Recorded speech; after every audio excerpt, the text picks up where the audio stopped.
ಈ ಮೆಟ್ರೋದವ್ರಿಗೆ ಏನು ಹೇಳಬೇಕು ಅಂತ ಅರ್ಥ ಆಗ್ತಾ ಇಲ್ಲ. ಅವತ್ತು ಕ್ಷಮೆ ಕೇಳಿದ್ರು, ಇವತ್ತು ಯೂಟರ್ನ್ ಹೊಡಿತಾ ಇದ್ದಾರೆ.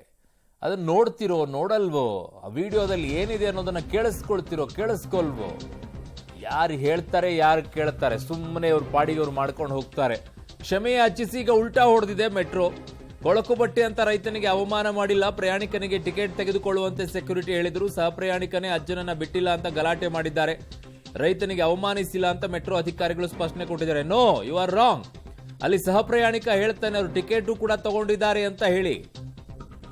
ಟಿಕೆಟು ಕೂಡ ತಗೊಂಡಿದ್ದಾರೆ ಅನ್ನೋದನ್ನ ಇದೆ ಅಲ್ಲಿ ಆಡಿಯೋದ ಆ ವಿಡಿಯೋದಲ್ಲಿ ಮಾತಾಡ್ಬೇಕಾದ್ರೆ ಹೇಳ್ತಾರೆ. ಆಮೇಲೆ ನಂಗೆ ಇರುವಂಥದ್ದು ಅವಾಗಿಂದ ಕಾಡೋದರಲ್ಲಿ ನಮ್ಮ ಮೇಲಿನವ್ರು ಹೇಳ್ತಾರೆ, ಬೈತಾರೆ ಸರ್ ಅಂತ ಹೇಳ್ತಾರೆ ಆ ಸಿಬ್ಬಂದಿ. ಆ ಮೇಲಿನವ್ರಿಗೆ ಏನಾದರೂ ತಗಲಾಕೊಳ್ತಾ ಇದ್ದಾರೆ ಅಂತ ಹೇಳಿ ಈಗ ಉಲ್ಟಾ ಹೊಡಿತಾ ಇದ್ದಾರೆ ಅಂತ ನನಗೆ ಯಾಕೋ ಅನುಮಾನ ಬರ್ತಾ ಇದೆ. ಮೆಟ್ರೋದವ್ರ ಬಗ್ಗೆ ಭಯಂಕರ ಅನುಮಾನ ಬರ್ತಾ ಇದೆ. ಆ ವಿಡಿಯೋದಲ್ಲಿ ಹೇಳ್ತಾರೆ ಅವರು ಟಿಕೆಟು ತಗೊಂಡಿದ್ದಾರೆ, ಏನೂ ಇಲ್ಲ, ಬಟ್ಟೆ ಸರಿ ಇಲ್ಲ ಅನ್ನೋದಕ್ಕೆ ಮಾತ್ರ ಬಿಡ್ತಾ ಇಲ್ಲ ಅಂತ ಹೇಳಿ. ಈ ಥರ ನೀವು ಉಲ್ಟಾ ಹೊಡ್ಕೊಂಡು ಹೋಗೋದಾದ್ರೆ ಸರಿತ್ನಾಗ ನೋಡಿ ಮೊದಲು ಏನು ಅಂತ ಹೇಳಿ. ಅಪಮಾನ ಮಾಡಿಲ್ಲ ಅಂತೆ, ಮಾಡೋದೆಲ್ಲ ಮಾಡಿಬಿಟ್ಬಿಟ್ಟು ಈಗ ಅಪಮಾನ ಮಾಡಿಲ್ವಂತೆ. ಯಾರ್ರೀ ಅದು ಕುತ್ಕೊಂಡು ಹೇಳುವಂಥವ್ರು? ಟಿಕೆಟ್ ತೊಗೊಂಡಿದ್ದಾರೆ ಅಂತ ಹೇಳ್ತಿಲ್ವ? ಸಹ ಪ್ರಯಾಣಿಕ ಹೇಳ್ತಾರೆ ಟಿಕೆಟ್ ತೊಗೊಂಡಿಲ್ಲ ಅಂದ್ರೂ ನಾನೇ ತೊಗೊಳ್ತೀನಿ ಅಂತ ಹೇಳ್ತಾರೆ. ಅದರಲ್ಲಿ ತೊಗೊಂಡಿದ್ದಾರೆ ಅವರು, ಅದನ್ನು ಮಾತನಾಡ್ತಾರೆ. ಅದರಲ್ಲಿ ಬಟ್ಟೆ ಬೇರೆ ಕೊಡಿಸ್ತೀನಿ ಅಂತ ಹೇಳ್ತಾರೆ ಅವರು. ಅದರಲ್ಲಿ ಅಷ್ಟು ಎಲ್ಲ ಇದ್ದಾಗಲೂ ಸಹ ನೀವು ಈ ರೀತಿಯಾಗಿ ಮೊಂಡು ವಾದಕ್ಕೆ ಕುತ್ಕೊಂಡು ಈ ರೀತಿ ಮಾಡ್ತಾ ಇದ್ದೀರಾ ಅಂತಂದರೆ ನಿಮ್ಮ ಬುಡಕ್ಕೆ ಎಲ್ಲೋ ಬರ್ತಾ ಇದೆ. ಅದಕ್ಕೆ ಇದು ಉಲ್ಟಾ ಹೊಡ್ಕೊಂಡು ನೀವೇನೋ ಓಡಾಡ್ತಾ ಇದ್ದೀರಾ. ಕಾರಣ ಆ ಸಿಬ್ಬಂದಿ ಅದರಲ್ಲಿ ಹೇಳ್ತಾರೆ ನಮಗೆ ಮೇಲಿನವ್ರು ಬೈತಾರೆ ಸರ್ ಅಂತ ಹೇಳಿ. ಆ ಸಿಬ್ಬಂದಿ ಮೋಸ್ಟ್ಲಿ ನೀವು ಅಮಾನತ್ ಮಾಡಿದ್ದಕ್ಕೆ ಅವನ ಆಚೆ ಬಂದೇನೋ ಹೇಳಕ್ಕೆ ತಯಾರಾಗಿರಬೇಕು, ಅದಕ್ಕೆ ಉಲ್ಟಾ ಹೊಡಿತಾ ಇದ್ದೀರೇನೋ ಇವಾಗ. ಅದಕ್ಕೆ ಕ್ಷಮೆ ಕೇಳ್ತಾ ಇದ್ದೀರೇನೋ. ನಿಮ್ಮನ್ನು ನಂಬಕ್ಕೆ ಬರಲ್ಲ. ನಿಮ್ಮನ್ನು ಯಾಮಾರಿಸೋರು ನೀವು. ಕರ್ನಾಟಕದವ್ರನ್ನ ಬಿಟ್ಬಿಟ್ಟು ಕಂಡ್ಕೊಂಡವ್ರನ್ನೆಲ್ಲ ತಂದಿಟ್ಕೊಂಡಿದ್ದೀರ ಮೆಟ್ರೋದಲ್ಲಿ. ಇಲ್ಲಿ ಜನ ಓಡಾಡಬೇಕಾದ್ರೆ ಯಾರು ಏನು ದಾದು ಪಿರಿಯೋದಿರೋದಿಲ್ಲ. ಫಸ್ಟ್ ಅಲ್ಲಿ ಕನ್ನಡಿಗರನ್ನು ಹಾಕಿಸ್ರಿ. ಫಸ್ಟ್ ಅಲ್ಲಿ ಸೆಕ್ಯೂರಿಟಿಗಳನ್ನು ಮೊದಲು ಒಂದು ಪೊಲೀಸ್ ಡಿಪಾರ್ಟ್ಮೆಂಟಲ್ಲಿ ಅದಕ್ಕೊಂದು ಟೀಮೇ ಇದೆ, ಅವ್ರನ್ನ ಹಾಕಿ ಅಲ್ಲಿಗೆ ಒಂದು 5 ಸ್ಟೇಷನಿಗೆ ಅವ್ರಿಗಂತೆ, ಇನ್ನು ಉಳಿದಿದ್ದೆಲ್ಲ ಪ್ರೈವೇಟ್ ಅಂತೆ. ಆ ಪ್ರೈವೇಟ್ನವ್ರಿಗೆ ಬರೋ ದುಡ್ಡಲ್ಲಿ 200 ರೂಪಾಯಿ 300 ರೂಪಾಯಿ ಎತ್ಕೊಳ್ಳೋದಂತೆ. ಅಸಹ್ಯ ಅನ್ನಿಸ್ತಾ ಇದೆ ನಿಮ್ದೆಲ್ಲ ವಿಚಾರಗಳನ್ನು ಕೇಳ್ತಾ ಇದ್ದಾಗ. ಹಾಕೊಳ್ಳಿ ಅಲ್ಲಿಗೆ ಪೊಲೀಸ್ ಡಿಪಾರ್ಟ್ಮೆಂಟ್ನಲ್ಲಿರುವಂಥ ಟೀಮನ್ನು, ಎಲ್ಲೆಲ್ಲೆಲ್ಲೋ ಇದ್ದಾರೆ, ಕರೆಸ್ಕೊಳ್ಳಿ ಅವರನ್ನು.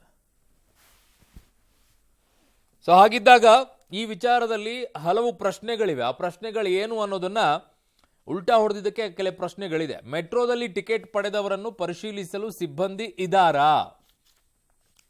ಇಲ್ಲ. ಅಲ್ಲಿ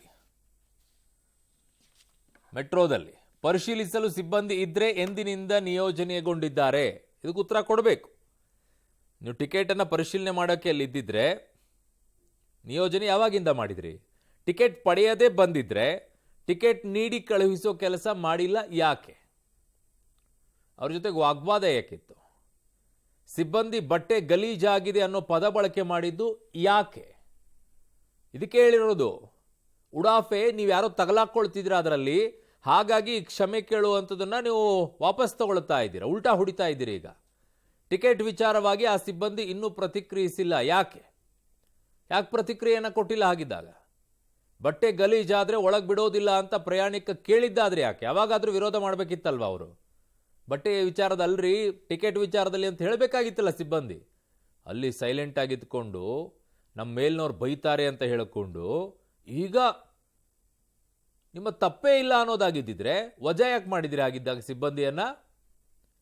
ಈಗ ನೀವ್ಯಾರೋ ತಗಲಾಕೊಳ್ತೀರಾ ಹೈಯರ್ ಆಫೀಸರು, ಅದಕ್ಕೆ ಉಲ್ಟಾ ಹೊಡಿತಾ ಇರೋದು. ಈಗ ತನಿಖೆಗೂ ಮುನ್ನ ಘಟನೆಗೆ ಕ್ಷಮೆ ಕೇಳಿದ್ದು ಯಾಕೆ? ಕ್ಲಿಯರ್ ಆಗಬೇಕಾಗಿತ್ತು ಹಾಗಿದ್ದಾಗ ಆವಾಗಲೇ. ಯಾವ ಬಂಡೆತನಕ್ಕೆ ಎಳೆದಿದ್ದೀರಾ ಅಂತ ಯೋಚನೆ ಮಾಡ್ಕೊಳ್ಳಿ.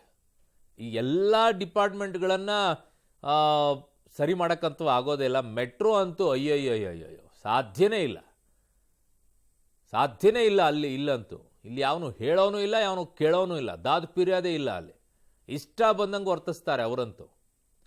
ಅಲ್ಲಿ ಯಾರು ಹೇಳೋನೇ ಇಲ್ಲ. ಅಲ್ಲಿ ಅವ್ರ ಪಾಡಿಗೆ ಅವ್ರದ್ದೇ ಒಂದು ದೊಡ್ಡ ಸಾಮ್ರಾಜ್ಯ. ಅಲ್ಲಿ ತಗೊಳ್ರಿ ಅದನ್ನು ಸರಿಯಾಗಿ.